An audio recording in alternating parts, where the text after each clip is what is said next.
గత సర్కార్ ఇచ్చిన ఏ ఒక్క హామీ నెరవేర్చలేదన్నారు జాగృతి అధ్యక్షురాలు ఎమ్మెల్సీ కవిత.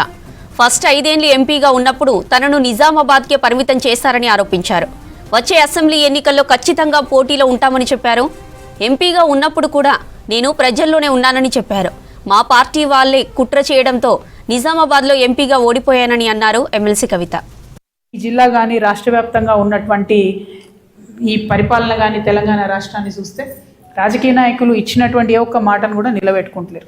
అది పాత ప్రభుత్వం కొత్త ప్రభుత్వం అయినా సరే నిలబెట్టుకుంటలేరు. నేనేమంటున్నా బ్రదర్, అధికారంలో బీఆర్ఎస్ పార్టీ 10 సంవత్సరాలు ఉంటే నేను ఫస్ట్ 5 సంవత్సరాలు ఎంపీగా ఉన్నా. ఫస్ట్ 5 సంవత్సరాలు ఎంపీగా ఉన్నప్పుడు కూడా నేను నిజామాబాద్ వరకే పరిమితం చేయబడ్డా. అసెంబ్లీ ఎన్నికలు వచ్చే అసెంబ్లీ ఎన్నికల్లో ఖచ్చితంగా జాగృతి వైపు నుంచి మేము ఉంటాం. పేరాదే ఉంటుందా ఇంకోటి ఉంటుందా అవన్నీ సెకండరీ ఇష్యూస్. 2029లో అసెంబ్లీ ఎన్నికలు వస్తాయని నేను అనుకుంటున్నా. అప్పుడు మాత్రం మేము బరిలో ఉంటాం, అందులో అనుమానం లేదు. ఎంపీ అయిన తర్వాత కూడా మా నాన్నగారు అప్పుడు చీఫ్ మినిస్టర్గా ఉన్నప్పుడు కూడా కేసీఆర్ గారు నేను పర్టికులర్గా మన ఊరు మన ఎంపీ అనే కార్యక్రమం పెట్టుకొని ప్రతి ఊరు తిరిగిన మా ఎంపీ కాన్స్టిట్యున్సీలో ప్రతి ఒక్క ఊరు. అంటే నాకు అధికారం ఉంది కదా, నేనేం తిరిగే అవసరం, నేను ఆల్రెడీ ఎంపీ అయినా కదా అని అనుకోలేదు. ఎప్పుడైనా నేను ప్రజల మధ్యలో తర్వాత నన్ను మా పార్టీయే కుట్ర చేసి ఎంపీగా ఓడించిన తర్వాత కూడా వెంటనే కరోనా వచ్చింది.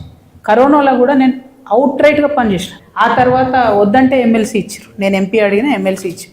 అయినప్పటికీ ప్రజల మధ్యలోనే ఉన్నా. ఇప్పుడు నాకేమీ లేదు, నాకు బీఆర్ఎస్ పార్టీ అండలేదు, బీఆర్ఎస్ పార్టీ సస్పెండ్ చేసింది, అయినా నేను ప్రజల్లోనే ఉన్నా.